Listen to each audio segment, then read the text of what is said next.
Hey guys, good morning. Welcome back to our channel, the Eaton Squad. My name is Addie. So for today's video is a little bit different, but it's still travel related. These are the things you don't want to do when you are traveling to the Philippines. This is a travel tip. 5 worst mistakes a traveler can do when they are traveling internationally. Details coming right up.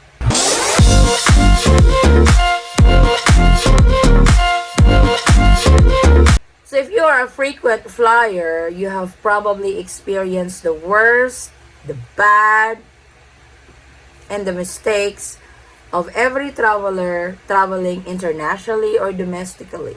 But for this video, let's talk about international flight. I know it's overwhelming to some, but like I said, if you're a frequent traveler internationally, you got this down path. But to those first timers, it's kind of nerve wracking. Even me, I still make mistakes. Even if I have traveled internationally several times, I still make that mistake. So let's talk about this 5 worst mistake while traveling internationally. Number 1, wrong terminal. We have experienced this. Personally, I have experienced this. So in your itinerary, sometimes it's not indicated what terminal you have to depart.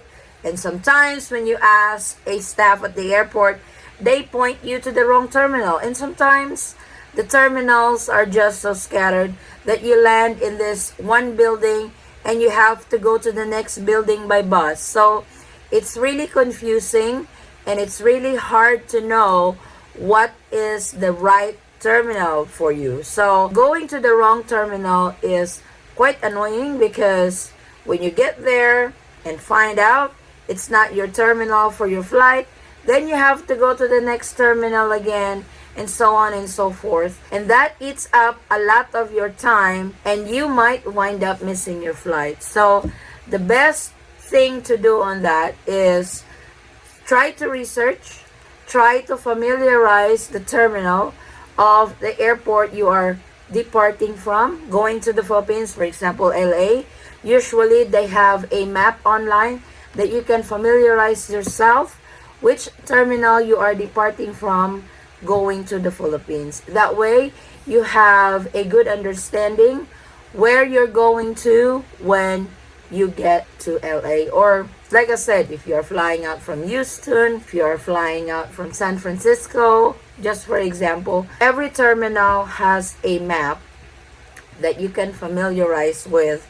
That way, you will be at the right terminal for your flight. The second worst mistake is short layovers. I have tried this too. I have like 45 minutes layover to my next flight. I am literally running, going to my terminal for this. So my recommendation is when you book your flight, make sure that you have at least 2 hours layover before proceeding to your next flight. That way you have enough time to look for your terminal, especially if you don't know where it's at.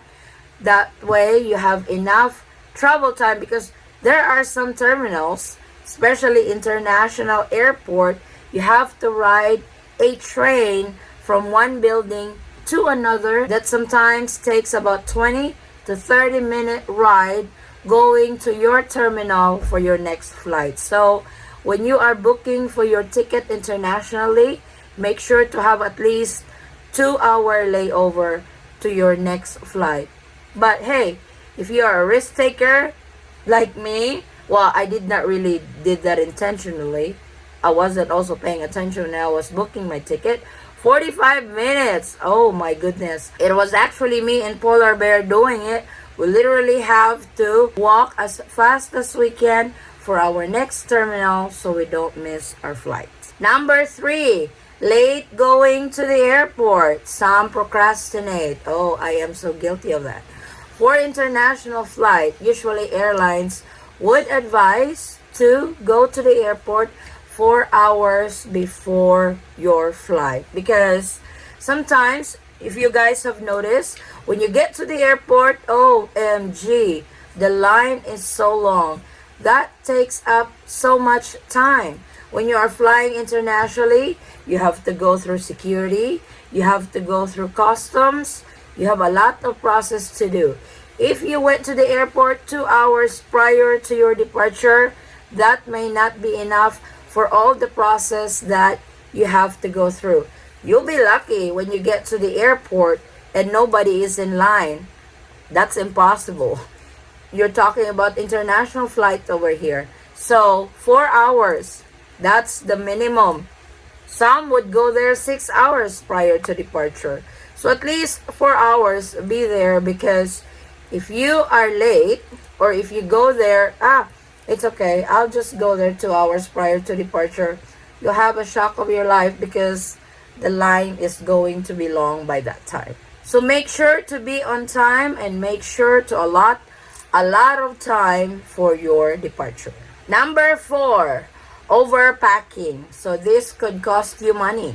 For international flight, usually, if you are over the limit of your baggage, that's automatic $100. So if you don't want to pay for it, do the limit on the baggage. For international flight, usually it's 50 pounds each bag. So you get 2 free bags.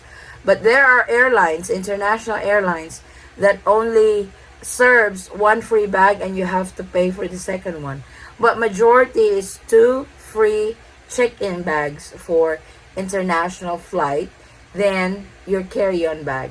Make sure do not overpack, or else you'll wind up switching your things that you have already packed, that you have prepared for the last few days for this trip. If you guys are following my Facebook page, you have probably seen the post that I posted in there. He was overweight on his baggage, so he wind up wearing all the excess clothes. That way, he's within the limit of the baggage allowance for the international flight. But hey, if you can afford to be paying the overage for your luggage, by all means. But if you guys are on a tight budget and you don't really want to spare $100 for your baggage allowance for your overweight baggage, then pack within the limit of the baggage allowance. And number 5, forgetting to inform your bank that you are traveling internationally.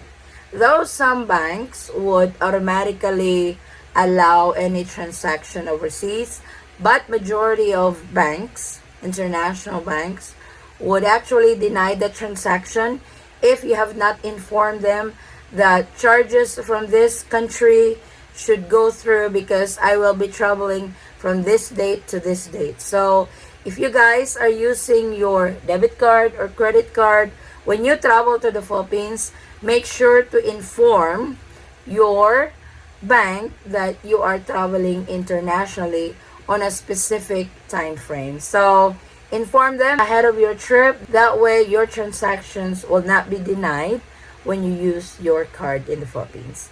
And also another tip, if you are traveling to the Philippines, especially if you are coming from the United States, but I think this applies to any country, the Philippines is very sensitive when it comes to your bills. Like for example, the dollar bills, they do not accept old dollar bills.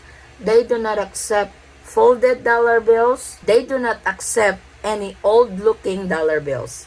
They want crisp new dollar bills. That's the only dollar bills that they will accept for an exchange. So if you guys have experienced that, we experienced that a lot. So usually when we fly from the US to the Philippines, we usually change our dollar bills in the bank. We want the crisp new ones because the Philippines will not accept if you have the old ones. So comment below if you have experienced that. I know I have a lot of subscribers that have experienced that. Me and my husband has experienced that during our travel to the Philippines. So we've learned already our lessons to bring crisp new dollar bills to the Philippines. So I hope you guys can use this tip. I hope you guys can guide yourself when you travel to the Philippines, especially to those travelers going to the Philippines for the first time.